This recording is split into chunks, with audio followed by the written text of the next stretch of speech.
Hello. Been a while since I made one of these, so I wanted to get back on this. Maybe could find some people that are interested. Not a lot of people are interested in actually, getting real deep. And I'm not good at topicals. Anyway, this is on great whales or great bodies that came out of the waters in Genesis 1. It's a continuation of the study. Genesis 1. Genesis 1 is massive. It's very hard to cover everything in Genesis 1 because it almost covers the whole Bible. It's why it's such an important chapter to break down. And once you have this chapter under your belt, a lot of things become clear, a lot clearer. Okay, so here at verse 21, I'm sure you can read Genesis chapter 1 for yourself first, and then jump into verse 21. And God created great whales and every living creature that moveth, which the waters brought forth abundantly, after their kind, and every winged fowl after his kind. And God saw it was good. And God blessed them, saying, Be fruitful, multiply, and fill the waters in the sea, and let the fowl multiply in the earth. And the eve and the morning were the fifth day.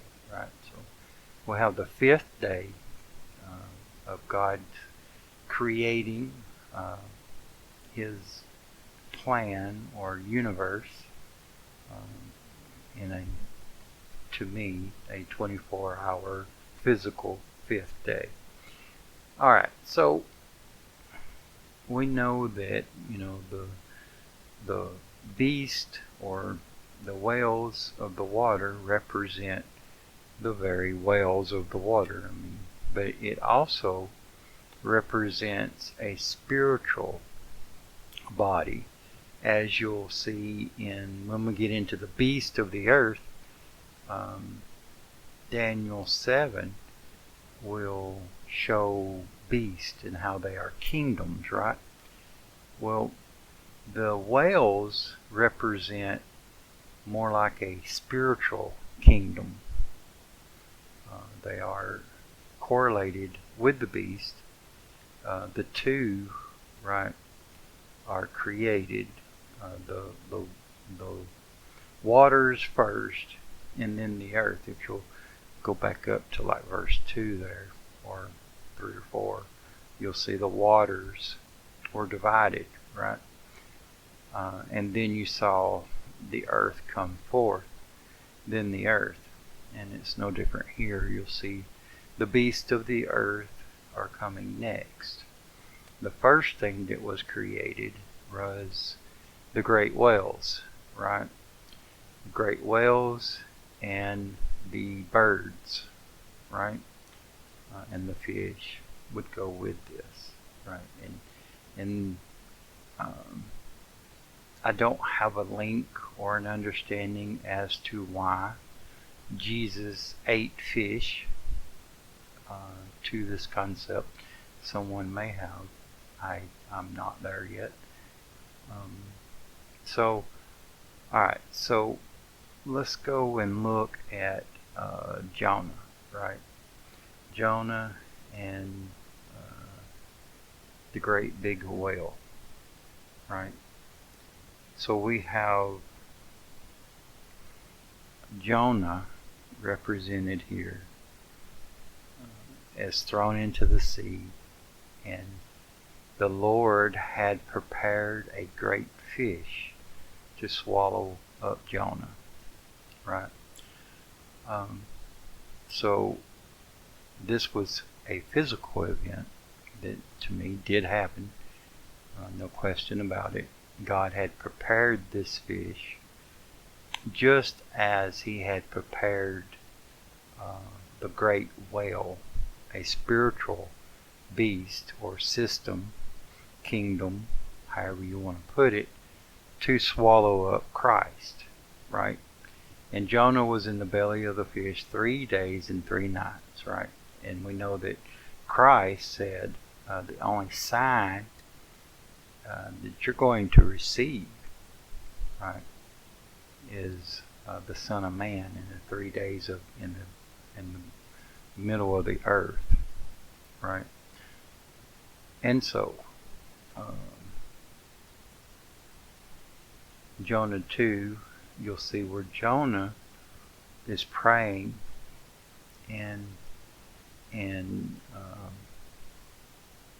he is in a lot of fear for his life.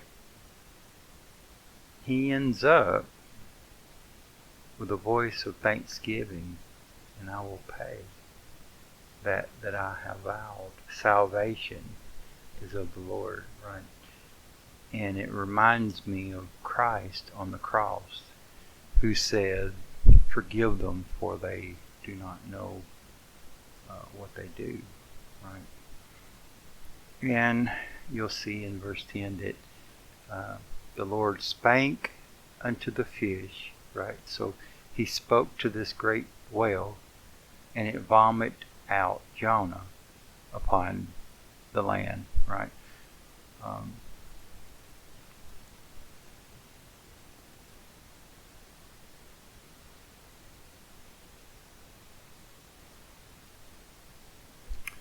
So